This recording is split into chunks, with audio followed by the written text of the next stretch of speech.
Be with you again on Locked On Texas Tech on the Locked On Podcast Network. Your team every day, always free and available on YouTube or anywhere you get podcasts. Now, the number one sports podcast network in the world. This episode brought to you by Mazda. We put that same drive into every detail. Wins define the moment. Putting in the work that defines you. Stay tuned for highlights in this week's Moving the Game Forward. There's more to a Mazda because there's more to you. With the only Chris Level, I'm Casey Cowan. Chris, great to be back with you once again for another Locked On Texas Tech special edition. It's the Locked On Texas Tech Matador Mob Mailbag. We are diving into today and got quite a few things to get to on today's program. We do have hoops to consider as we look ahead to a weekend. Hope you're going to catch our other conversation, setting the table for that episode up on YouTube or anywhere you get podcasts soon regarding the trip to Morgantown. But questions also about how you approach a season if you're Grant McCasland in assembling a roster. We've considered Big 12 title interest. We've considered NCAA tournament interest in recent days and weeks. So I want to get back to a question in that realm. Also, Chris, I want to ask you about what we got going on otherwise with movement. Now, I'm sure you're aware of defensive line coach Zarnell Fitch will not be the defensive line coach in 2026. We talked on a recent episode about some dominoes possibly to fall or not as far as roster movement there. So that's where I want to begin our conversation today with one particular prospect in the form of Cedar Hill defensive lineman Jalen Brewster, by far the most popular name I think mentioned in the mailbag this week. Chris, you might think I'm even making this up. I don't know what it was with the J's, but Jeffrey, James, Jesse, Joe, John, Erwin, and David all asking about Jalen Brewster. So that name or others, can you tell us about some of the dust that is settling now on the other side of the news regarding Coach Fitch? Yeah, well, I mean, and you and I we had a conversation, I don't know, a day or so ago, whenever it was, about, okay, if Zarnell Fitch is not here, what would that mean for the roster? And, I mean, it doesn't mean anything for your immediate roster. And we got into the recruiting part of it, and that's where Jalen would be involved. He has made some comments that he's not sure who the D-line coach is or going to be the new one. And that other schools are in the mix, and are you firm with Texas Tech? And he kind of indicated, no, I'm not.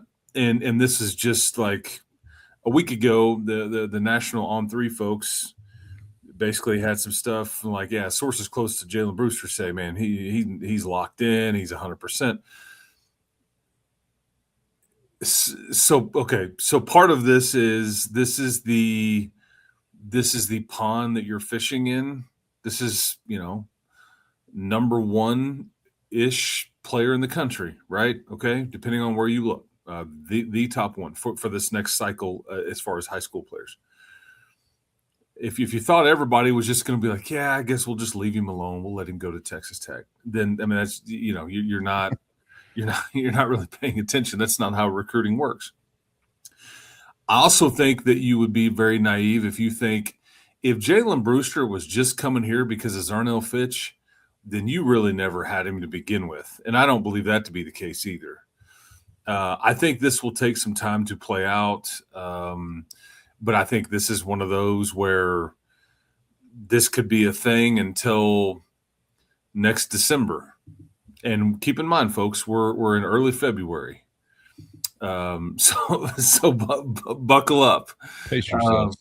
And again, it's worth the conversation because of who he is, where he's from, the position that he plays, where he's ranked. I mean, all the stuff, right? So, but I wouldn't just freak out or panic because he made some comments that other schools are involved, or that he's not locked in or whatever, based on whether it be Zarnell Fitch related or not. It's a moot point. Anybody that you have committed to you, if they have come here solely because of the assistant coach or the position coach, then that's a red flag. You probably never, we're really, I mean, because at some level it's about the coordinator or the head coach or the scheme or the location or the conference or the finances. And I'm not saying that a position coach wouldn't factor in heavily, But see, in the old way of doing this, like say for example, Josh Cochran, who's an unbelievable assistant coach for Texas Tech, happens to be the tight ends and like running game coordinator. Okay. Well, Josh would have been assigned a geographic territory. Say it's East Texas. And he may go into East Texas and he's recruiting, Tyler and Longview and Kilgore and Lufkin and maybe even into Shreveport, whatever. Okay. And cross the border over in Louisiana. Well, he's recruiting all the good players in that deal. And it may include a tight end, but it may be a defensive end. It may be a wide receiver. It may be a corner. I mean, it could, who knows? And so that's the one that's my territory. I'm going to go see that group. That's, and then when it gets pretty serious, okay, we've got a receiver there. I'm going to bring Juice with me on this trip because it would be his position coach. You see what I'm saying? So it's not like the player maybe he does get tight with Josh. Maybe he gets tight with Juice, but it's not like that's the sole reason why you're necessarily committing. And in the way you're doing it now, you're getting offered by the personnel department. And yeah, maybe you are hearing from Shield Wood. If you're Jalen Brewster, you're probably hearing from everybody. Joey, Kirby Hocutt, Pat Mahomes, whoever you want to, Cody Campbell, you're probably, because of who he is. But you get what I'm saying. You're probably hearing from Blanche, from Shield, from Zarnell, from CJ, from Zach Thomas. I don't know, you name it. That's probably but you see what I'm saying? So I just don't think it's like all solely based on a position coach or anything like that. Times have changed. And if that's what it was incumbent upon, then I think that, he was probably never, but I don't believe that to be true. So we'll just kind of see how this plays out. But again, I'll just circle back. He can't sign until early December. You got a ways, folks. Like with this going on. We just got done with the last one, right? I think not too long ago. Yes. And Fax Day was just like a couple days ago, which was a nothing burger, right? I mean, it's like nobody uses their fax machine anymore because it was all done in early December. So Jalen Brewster would be a part of the December coming up. So when we're all. Yeah. I want to correct you on that. I was actually carrying out emptying some barrels of trash at the office the other day, and I used a fax machine to prop open the back door. Held very well.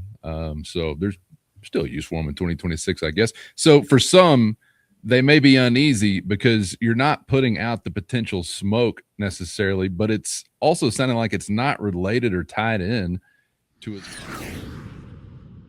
First, today's episode brought to you by FanDuel, and it's the last call for football on FanDuel. One final Sunday, one last kickoff, the final chance to get in on the action before the NFL season officially comes to a close. It's Super Bowl 60, and FanDuel is making sure you're right in the middle of it with a special offer just in time for the biggest game of the year. Whether you're backing the favorite, riding with the underdog, or building one last same-game parlay, this is the game everyone's been waiting for, where predictions turn into plays, stats turn into storylines, and every snap feels just a little bit bigger. It's the perfect way to cap off the season and make the Super Bowl even more exciting from kickoff to the final whistle. And get this, if you're a new customer, bet only $5 and you're getting $200 in bonus bets if your bet wins. Make it count, because after the Super Bowl, the season is done. It's the last call for football on FanDuel, an official sportsbook partner of Super Bowl 60. Visit FanDuel.com to get started. First, today's episode brought to you by TurboTax. And tax season doesn't have to take over your life. This year, TurboTax is making it easier than ever to just hand things off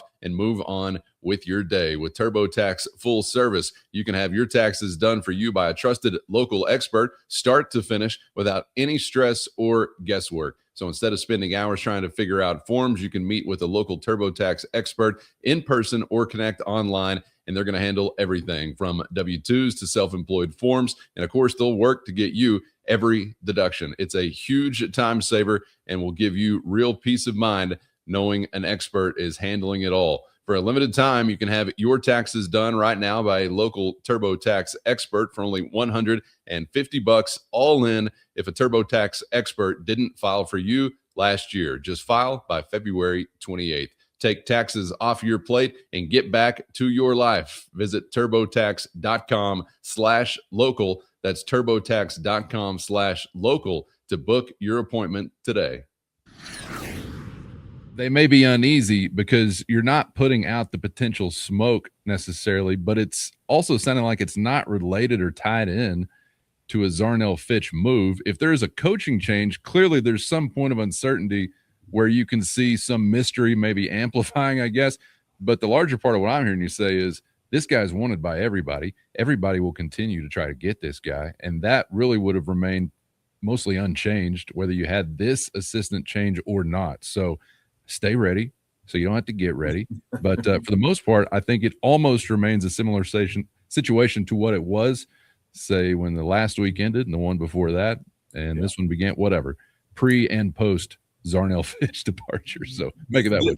This just caused a reason for some smoke, but the smoke was always there. You just had to look for it. And whether it was always there or it was again, back to the storm analogy, there was going to be a storm you're headed into. I mean, again, everybody, he has said publicly, yeah, man, they came to see me. They came to see me. They came to see me. Yeah, I mean, I'm listening, and maybe I'll take some visits. I mean, so anyway, we'll you just have to ride the wave, and that's just and some people love to surf it. Other people are like, I'll keep the old surfboard just propped up against the old brick wall here, and I'm not taking it out to go give it a spin. So they don't like to follow all the ups and downs. Let me know when they signed. Right. When they're getting put in the uniform, I'll pay attention then. But these are top of the food chain guys. I mean, it's just a different pond with some major big mouth bass floating in there, and you're trying to catch a few of them.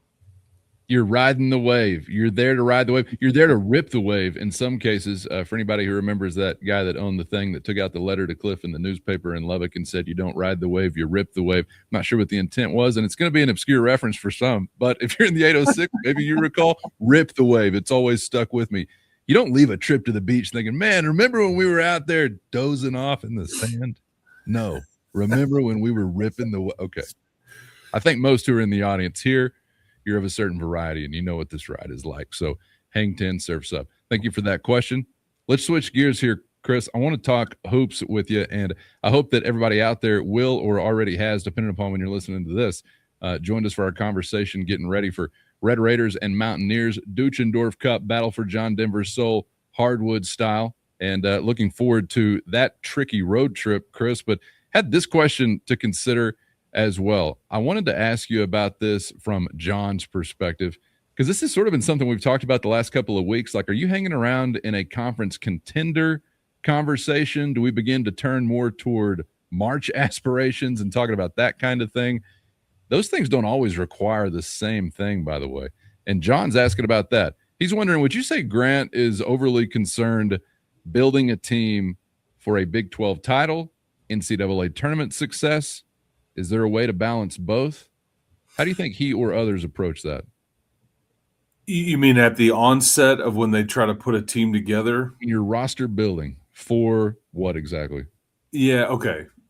So there's a certain way that I think he wants to try to play. I think that depending on who you have and like the building blocks that you have, in this case, JT and Christian, there was a certain like, okay, what benefits these guys to make them the most successful? How can we build this?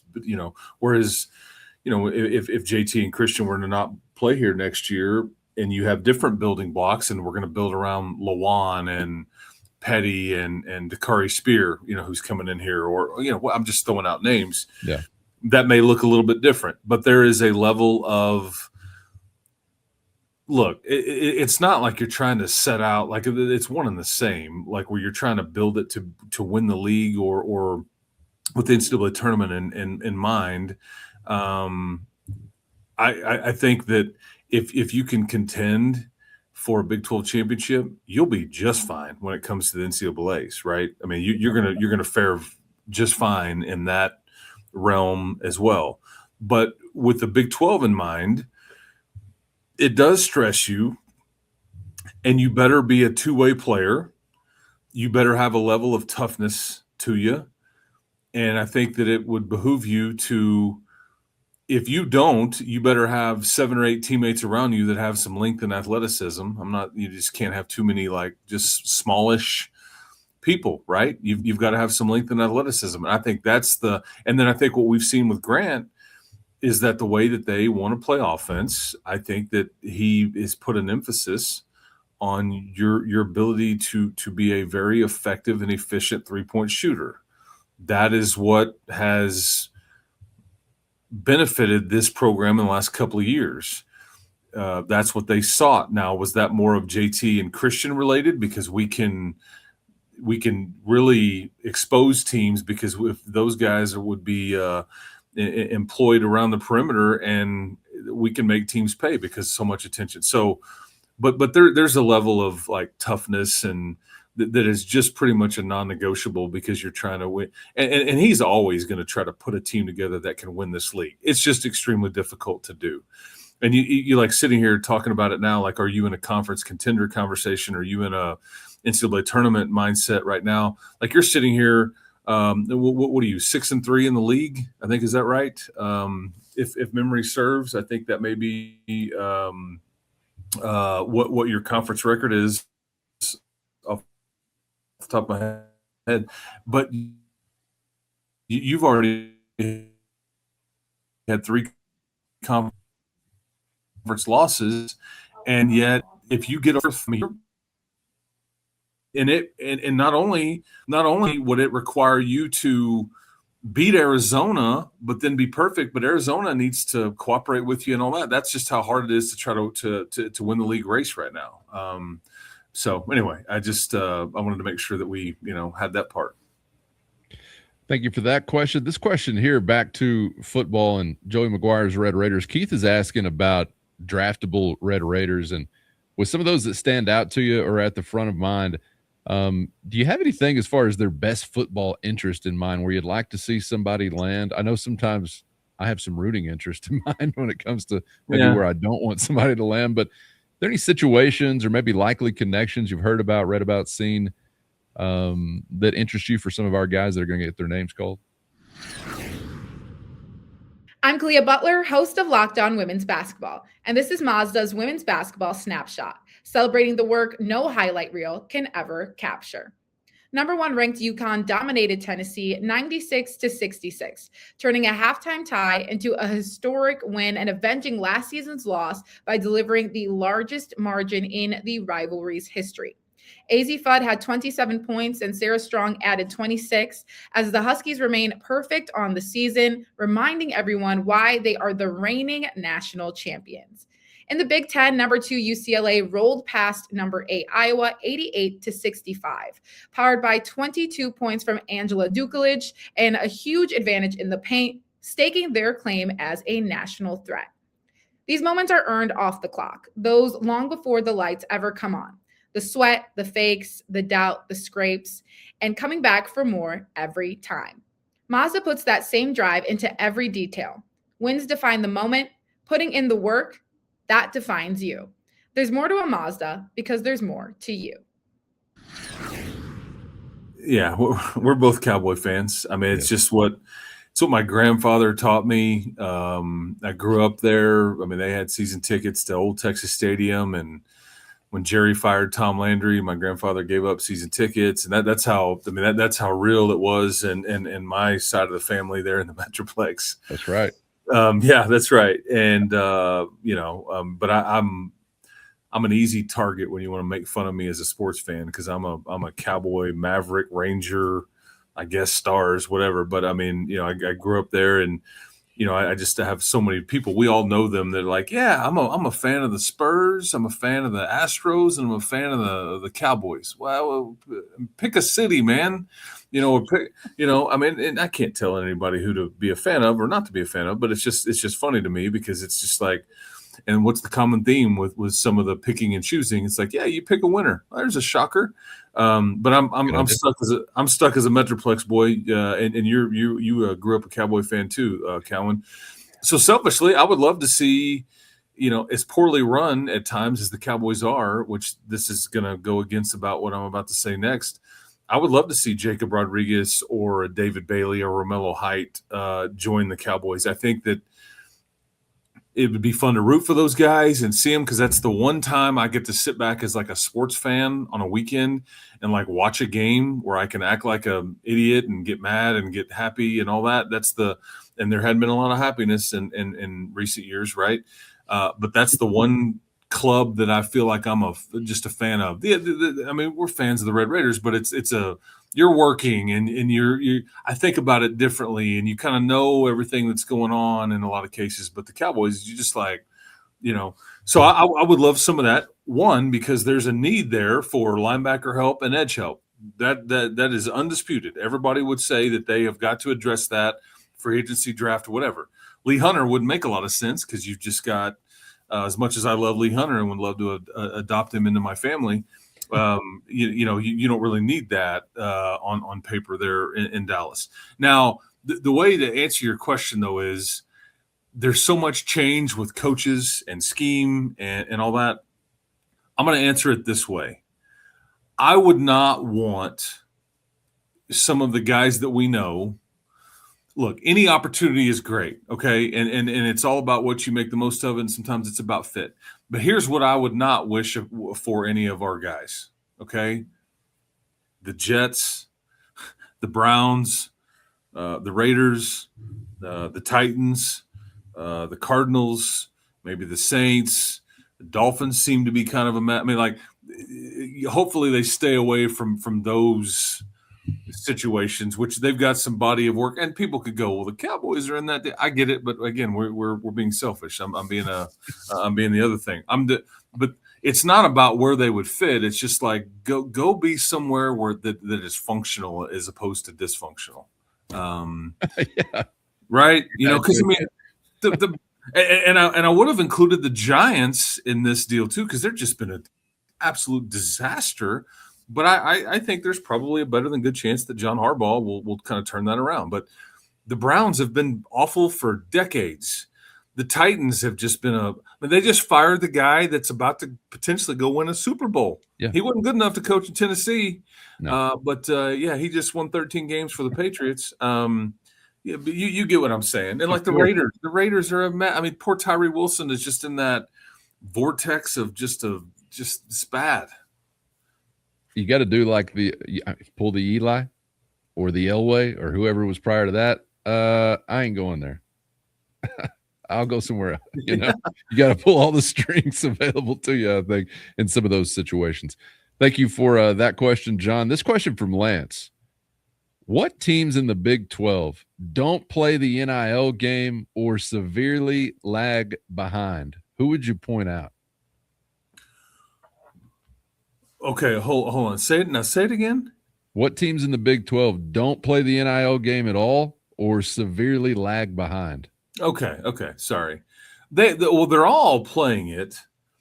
I think I think there are some that are struggling to play it at a high level, certainly, and some that are, like the Kansas State conversation is a great one.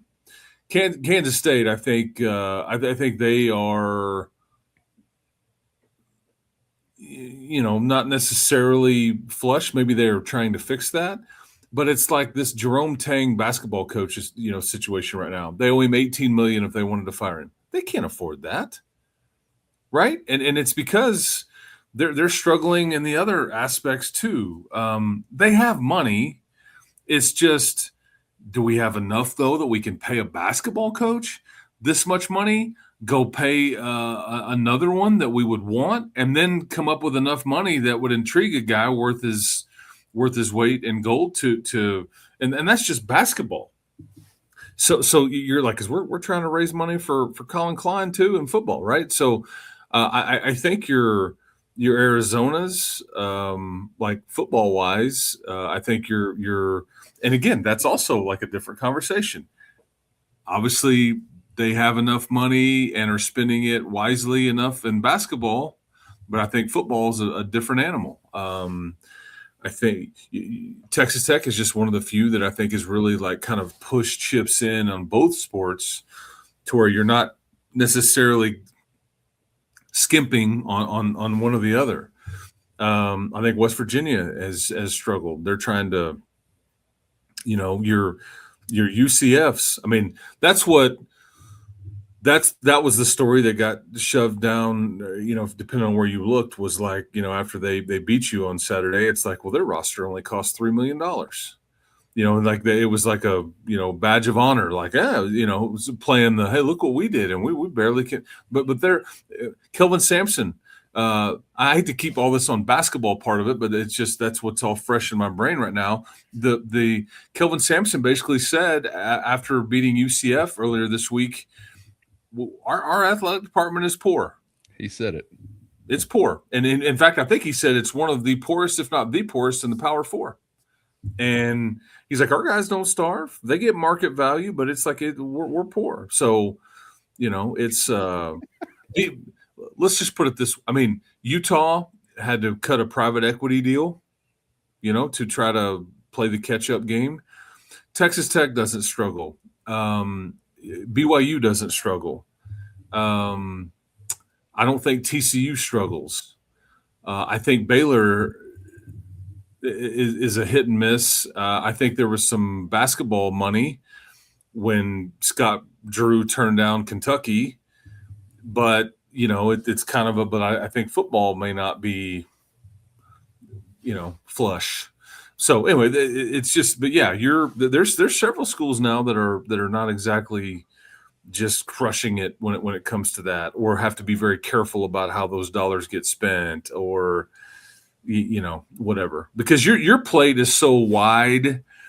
You can money whip people, even the best. You can also fix a mistake if you make it. Like if you invest, like where Summer's like, we can't afford to do that, because if we screw it up, we're done. We're fired. We're not gonna be able to survive the hiccup when we screwed up allocating these dollars this way. You are fortunate enough to where if you don't go 100%, if you screw this up or that up, it's like, okay, we'll rid ourselves of that problem and we'll go solve it this way. And it may cost us more money in the long run, but see, not everybody is like that. So anyway, Colorado, also a program that I think is struggling mightily in the NIL game. So there's not many people that are playing it at the level that you are. Maybe it's only BYU really in the league, department wide, specifically with football and basketball. Everybody else probably playing a little catch up. The poor will always be among us. Somebody said the Lord once upon a time. Thank you for that question. This question here from Jacob: who recruited Jalen Petty? Are there any interesting notes about that process or his personal story? There's one definitely interesting note, Chris, involving, I guess, how it came to be in general. Well, he was weird situation because he was committed to New Mexico. Then he was committed and signed by Stanford. And then it was like, but you were always kind of in the picture. And then remember, we talked about this all summer. Hey, man, anything going on? What's the holdup? Well, it just took a while for it to like get it sorted through. We even wondered, is Stanford they're gonna fight this? They're gonna raise their hand and go, you can't do it. I mean, but I think there was motivated parties on both sides. I think there is a connection to new Texas Tech assistant Rim Bakamus.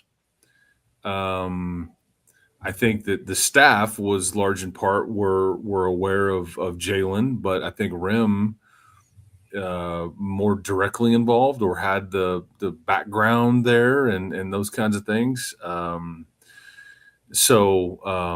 And he was, he's well compensated, but he's only in the picture because Kingston Flemings wasn't. You needed another guard. I think that, remember the name of Ben Henschel? I don't know. I don't know how this would have worked if Ben Henschel could have gotten cleared and was eligible and all that, which it's so funny to me. It's like, what are we even doing?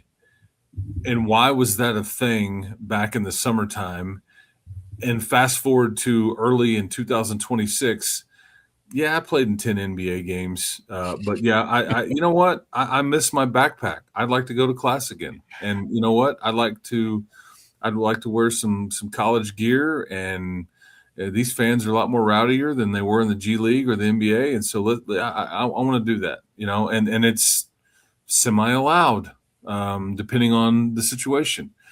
So it's just funny to me that Ben Henschel couldn't get sorted out, but some of this other stuff, what I don't know, weird deal. But I do wonder if Ben Henschel and Jalen Petty would have both been on this thing, or was it just one or the other? I don't know, but you needed another guard, and you still kind of see where you do even now need another like floor leader kind of thing, and that was always the point. So anyway, yeah, I'm glad it worked out this way. Oh yeah, JP, man, I think you got.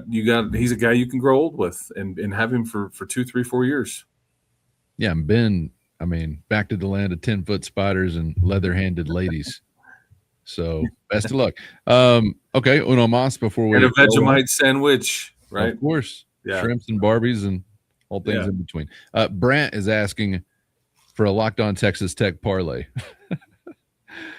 He wants to know, and we're going to get further into this matchup coming up later Friday, Red Raiders and Mountaineers.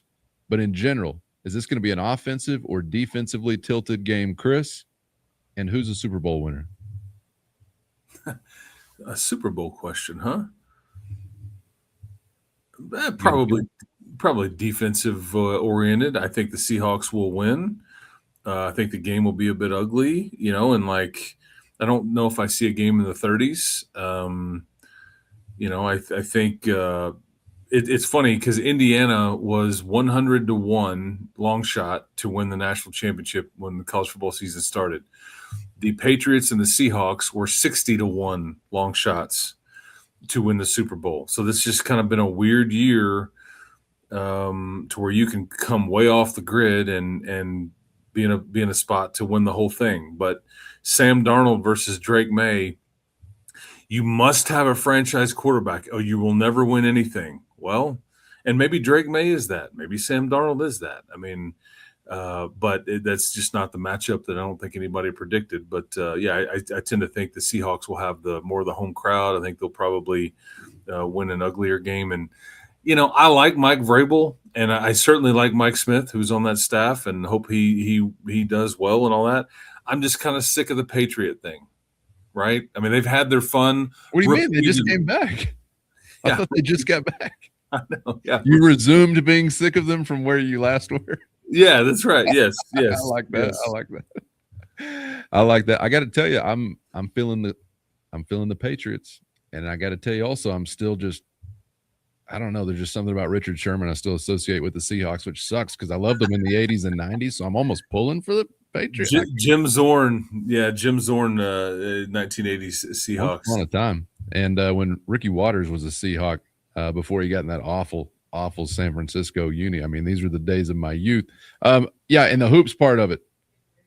We back in the 60s muddling around? We're going to see some shots falling in Morgantown? You think offensive or defensive tilt between those two on Sunday? Yeah, that's going to be more of a grind. That's the way that they want to play it. They're more it would be more of what Grant was doing at West Virginia. At North Texas, which is what Ross Hodge has taken to West Virginia. I think some of that is his personnel, right? And I think they're just going to try to grind you, and it's a slower paced game. There's no doubt that you'll go into that game with way more talent, but they'll have a lot. I'll tell you the interesting name to pay attention to, because you ended his season a year ago, and that is Harlan Obioha, and people are going to be like, who in the world is that? He was the giant center that played for UNC Wilmington in the first round of the NCAA tournament last year. That was just, he was bouncing around, and I mean, he was just like, Mr. Energy and getting the crowd going and sweating everywhere. And I was like, dude, calm down. he's fouling and engaging with the referees. And I was just like, Haxton and I were calling the game there in Wichita, Kansas. I'm like, this dude's going to give me a stroke, man. Like, I can't, like he's just all over the place. And he's like 7 foot, 270. But he transferred to, so he'll be guarding JT Toppin for the second time in his career. Yeah. And that was the game too, where you just, it was bombs away against Wilmington. You were just like, I think you shot more threes or attempted more threes than any NCAA tournament game in recent history. And then the next time you turn around and play Drake, and it's like you only shot like 13 of them and made 4, but you just, JT went to work. So he got a lot of practice passing out of the double team against UNC Wilmington. So we'll see. But yeah, it will be more of a lower, slow paced, grinded out game, maybe in the 60s. And somebody, if you get to 75, you've probably won it easily. All right. Thank you for that question. This one here from Todd. Heard a lot of talk about culture in the wake of the Zarnell Fitch departure. Can you tell me in layman's terms what that actually means as far as being a fit with Joey McGuire's program? But to hear the answer to that question, you'll need to be a Matador Mob insider. So hit our show notes and find a link to a free 14-day trial. He's popping the knuckles. For those on the outside, this is where we leave you. Make sure you get subscribed on YouTube or anywhere you get podcasts so you never miss a thing, and become a Matador Mobster today for less than a cup of coffee a month so you can get the full Mailbag experience next week. Hope everybody has a great weekend. Chris, thanks for your regulation time. We are on to the OT, my friend. Sounds good, man. Yes, sir. Looking forward to it. And check your text messages. Hot off the stove. All right, get subscribed on YouTube, anywhere you get podcasts. Thank you to the everydayers and those always riding along, the Matador Mob as well. A free 14-day trial in our show notes. A link there to your direct line to Chris and myself with one-on-one text and straight to your phone. For Chris, I'm Casey. Thanks as always for the time. We hope to see you back for the next round on Locked On Texas Tech.